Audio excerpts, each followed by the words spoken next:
আপনি আরুশ খানকে বলেন, উনি হেল্প করতে পারে। হ্যাঁ, আমি আরুশ ভাইয়ারে মেসেজ দিয়ে রাখছি, দেখি আল্লাহ আরুশ ভাই রিপ্লাই দেয় কিনা। তিশা এমন মেয়ে, নিজের জামাইকে এতগুলো বিয়ে করায়। আপু ইচ্ছা করে এটা করায়, ওটা ভিউজ কমে যায়। অনেক চেষ্টা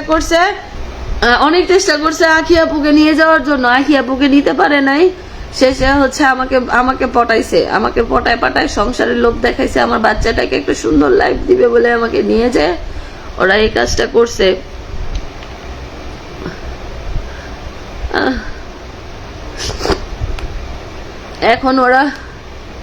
এখন আপনার ছেলেটা কোথায়?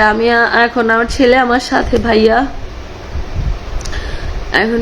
আমার ছেলে আমার সাথে। আমি জানি না এই লাইভটা করার পরে আমি বাইচা থাকবো কিনা, বা এই লাইভটা করার পরে ওরা আমাকে থাকতে দিবে কিনা, বা আমার পেজটা থাকবে কিনা আমি জানি না। কারণ যেহেতু ওরা আমাকে হুমকি দিছে, আমাকে গুম করে ফেলবে।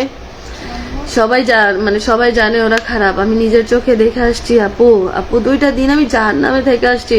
হ্যাঁ আপু, জিনিয়া আলম, ওদের বাসা সব এগুলো এরকম আপু, সব এরকম। তোমার কিচ্ছু হবে না, আপনারা দোয়া করেন আমারে। আমার এনে কেউ নাই, আমি একলা কি করবো বলেন? আমার খাওয়ার কোনো অবস্থা নাই, পড়ার কোনো অবস্থা নেই, চলার কোনো অবস্থা নাই। আপনি আরুশ খানকে বলেন, উনি হেল্প করতে পারে। হ্যাঁ, আমি আরুশ ভাইয়ারে মেসেজ দিয়ে রাখছি, দেখি আল্লাহ আরুশ ভাই রিপ্লাই দেয় কিনা।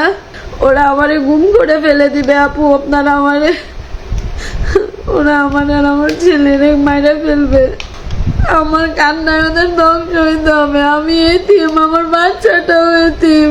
আরুশ ভাইয়ারে আপনারা একটু আরুশ ভাইয়ারে মেসেজ করেন, আমার একটু সাহায্য করেন।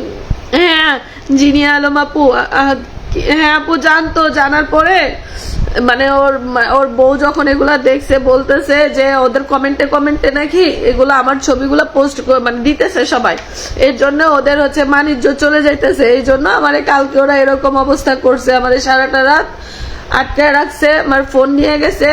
আমি কারো কাছে যেন সাহায্য চাইতে না পারি, আমি যেন কাউকে জানাতে না পারি।